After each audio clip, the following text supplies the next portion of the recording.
Welcome to Glove's Kinder Kitchen, and I'm Clove. Well, today after breakfast I was looking in my refrigerator and I had a little bit of applesauce left, and I also had some plain yogurt that I needed to use up. And I got to thinking, what can I make with that for today that's kind of like in line with fall coming up? And I decided to make a spiced applesauce cake. So this cake is very easy to put together, and I just wanted to share it with you. So the first thing I did is I went ahead and I measured out most of my ingredients. And this is the bowl that I'm going to mix everything up in. And this is a small cake. We're just going to be putting it in a small rectangular, or actually square pan here. I believe this one's 8 by 8. Might be 9 by 9, but it's not real big. So anyway, you put in 1 cup of all-purpose flour and 3/4 of a cup of sugar. And you could put in the brown sugar if you wanted to, or you could do half and half, whatever way you like. One of the things I found interesting about this recipe, it calls for cornstarch in it. So it's kind of like using cake flour. And this one calls for 1/4 of a cup of cornstarch.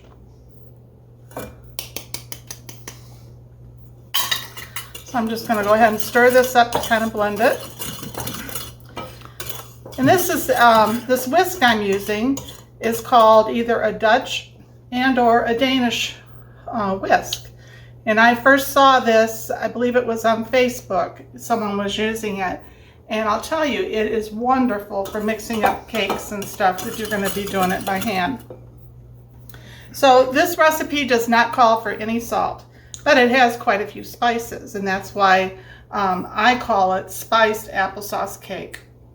There is 1 teaspoon of cinnamon in here, and then 1/2 teaspoon of clove, 1/2 teaspoon of allspice, and 1/2 teaspoon of nutmeg. And I went ahead and put all of it in here earlier, and I'm just going to put it in here. And I had mixed it up.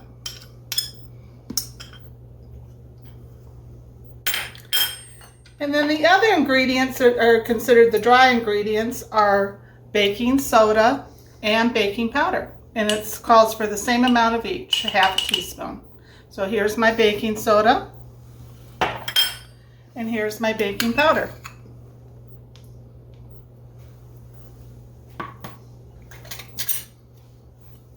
Just go ahead and stir this up, get it blended.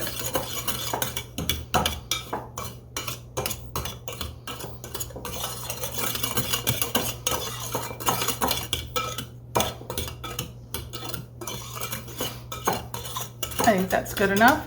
So I'm going to go ahead and just set that over there so you guys can see the next thing. So the next step is we're going to mix our liquid ingredients, if you will. There is 1/4 of a cup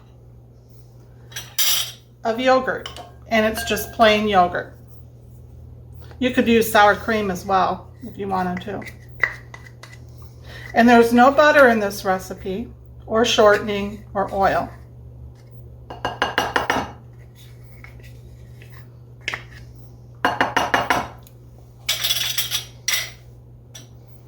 And this is applesauce that I had made that I put in the freezer.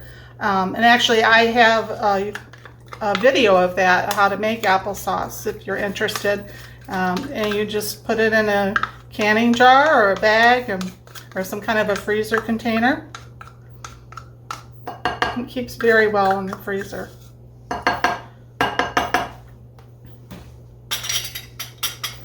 And the other ingredient, I forgot to mention this to you, I had 2 egg whites in the refrigerator. And so this recipe calls just for egg whites, and it calls for it to be whipped. So that's what I did. And I did that prior to joining you today. And I'm just going to, this is just 2 egg whites whipped up.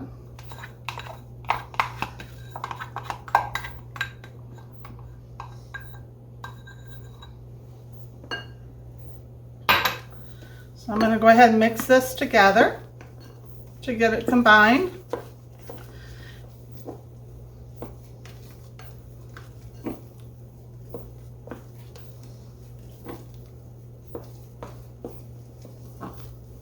But as you can tell, this is just a really easy recipe.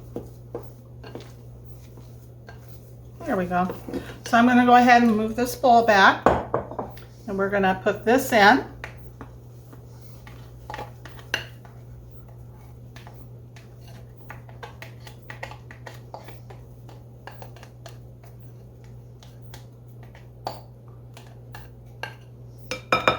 And this recipe is one you could easily double, and it would work great in a 9x13 pan as well.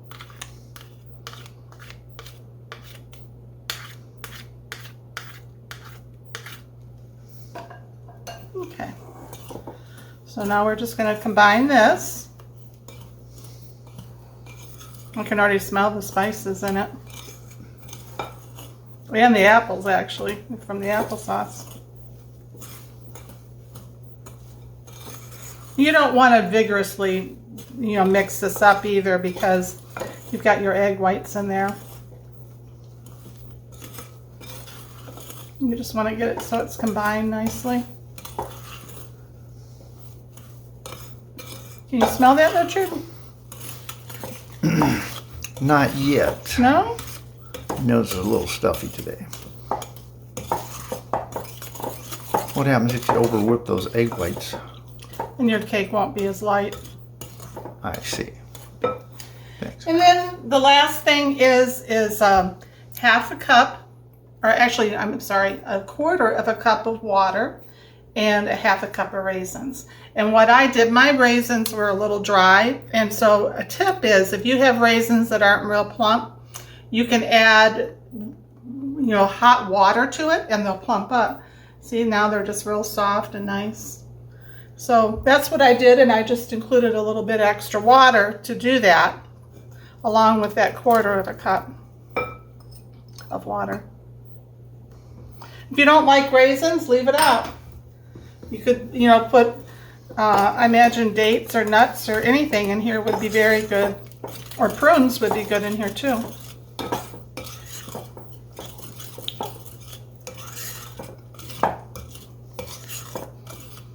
I got one last ingredient, and that's vanilla, and real vanilla,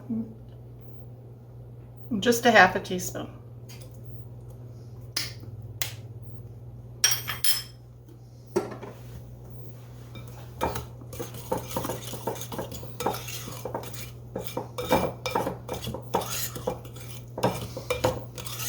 And I believe the original recipe where I got this idea from, and I have changed this recipe up through the years, but if I recall, it called for it was a half a teaspoon of almond flavoring. And I have done that, and that's very good. So that's all there is to it. And now we're just going to pour it in our prepared greased pan here. I have my oven already preheating to 350 degrees, and this is to bake for 25 to 30 minutes.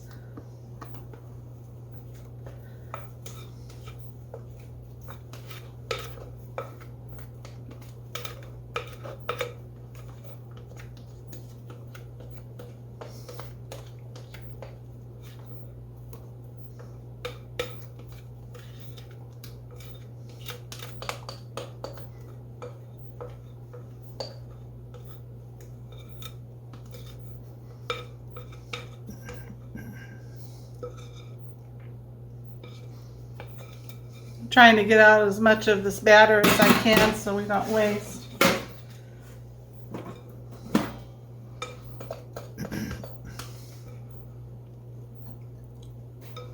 There we go. So anyway, I'm going to go ahead and put this in the oven for 25 to 30 minutes, and then we'll be back and we'll frost our cake. Well, our cake is still cooking in the oven, and I decided to go ahead and just whip up our frosting real quick so that it's ready after the cake cools for a while. So this recipe is very easy. What it calls for is just 1 to 2 tablespoons of cream cheese, and this is the that low. It's a type of cream cheese, but it's low fat. And then a half of a stick of butter, which is 1/4 of a cup. And I'm just going to eye this. And you want it softened. And the same with the cream cheese. So what I'm going to do first is I got my beater ready, and I put my bowl on a non-skid pad here so that it's not going all over the place on me. I'm just going to whip this up to cream it.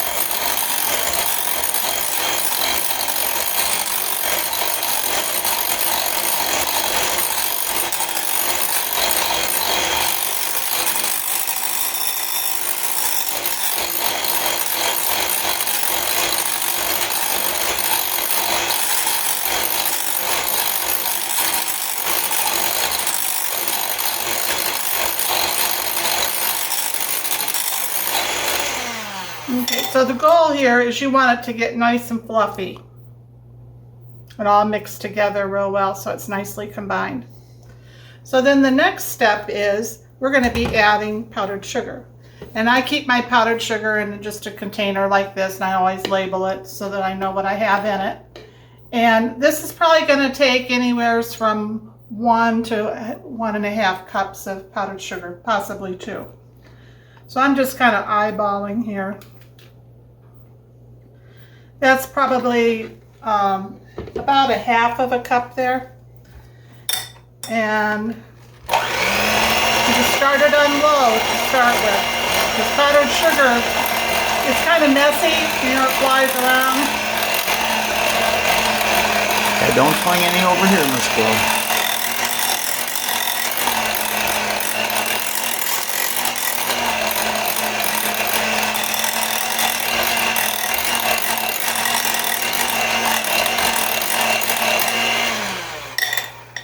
Okay.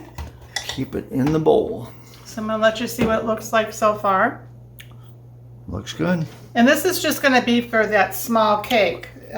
This would be doubled if I was making like a 9 by 13 or a round cake.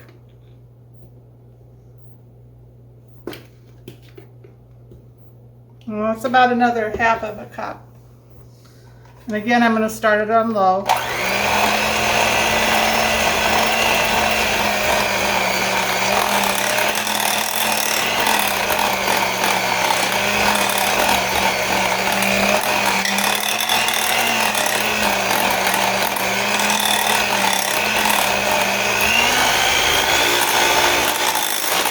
Now I have it up on the high speed. Look out.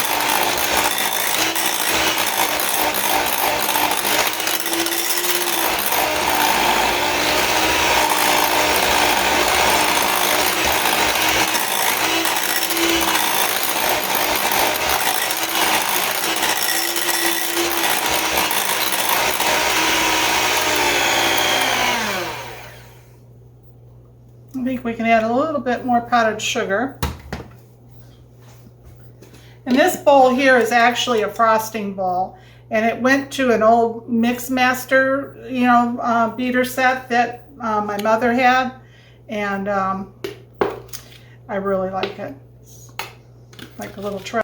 Hi, well, when that alarm went off, for some reason our phone cut out at the same time. Amber Alert or whatever it was. We were still making the frosting because we didn't realize that had happened. So what we did is we added a 1/2 teaspoon of lemon extract. It goes very well with spice cake. And I did a very scant amount of salt. And when I say scant, just a few sprinkles. And that was it. And then I whipped it up really well. And I'll show you what consistency you want it to look like. Like that. And it's delicious with that lemon in there. But anyway, our cake's going to be coming out of the oven in about 2 minutes. And I'll bring it out so you guys can see it, but it definitely has to cool before we frost. So I'll see you back in just a couple minutes. Hi, well, I just took our cake out of the oven. And as you can tell, I'm going to put it in the middle here where my toothpick was, but it came out clean. And that's how you can tell. You can press it, and if it just, you know, springs back, you know it's done as well. So anyway, this is going to have to cool a good 30 minutes to an hour. It's a fairly dense cake, very moist, and so afterwards we'll put the frosting on that we just made. We'll see you back in a while. Hi, well, our cake is almost completely cool, so it's time now for us to go ahead and do the frosting. We reviewed the frosting video, and the total amount of the powdered sugar I put in was about 1.5 cups, maybe to 2 cups. But anyway, you just judge by the consistency that you would like to have. And we'll put the ingredients in into this video as well. So I'm going to go ahead and put this frosting on here, and we'll spread it out.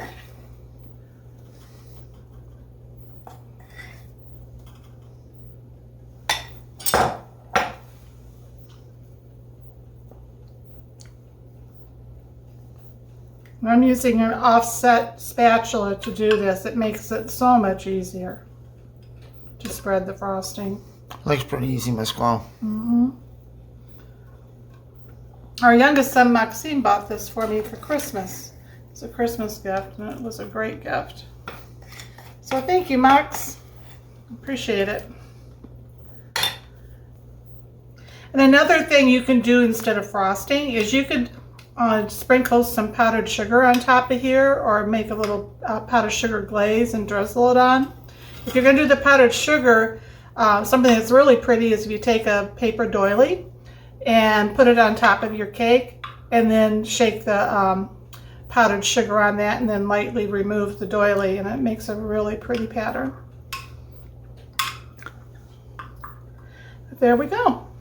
It's all done. Looks good, Miss Clove. Well, thank you. There's a little bit of frosting left, and you know what that's really good on is a graham cracker. But I'm going to go ahead and slice this, and I'll be back and we'll taste it and see what it's like. Well, I went ahead and I took a piece of this cake, and you can see there's some raisin right there, and the spice with that lemon cream cheese frosting.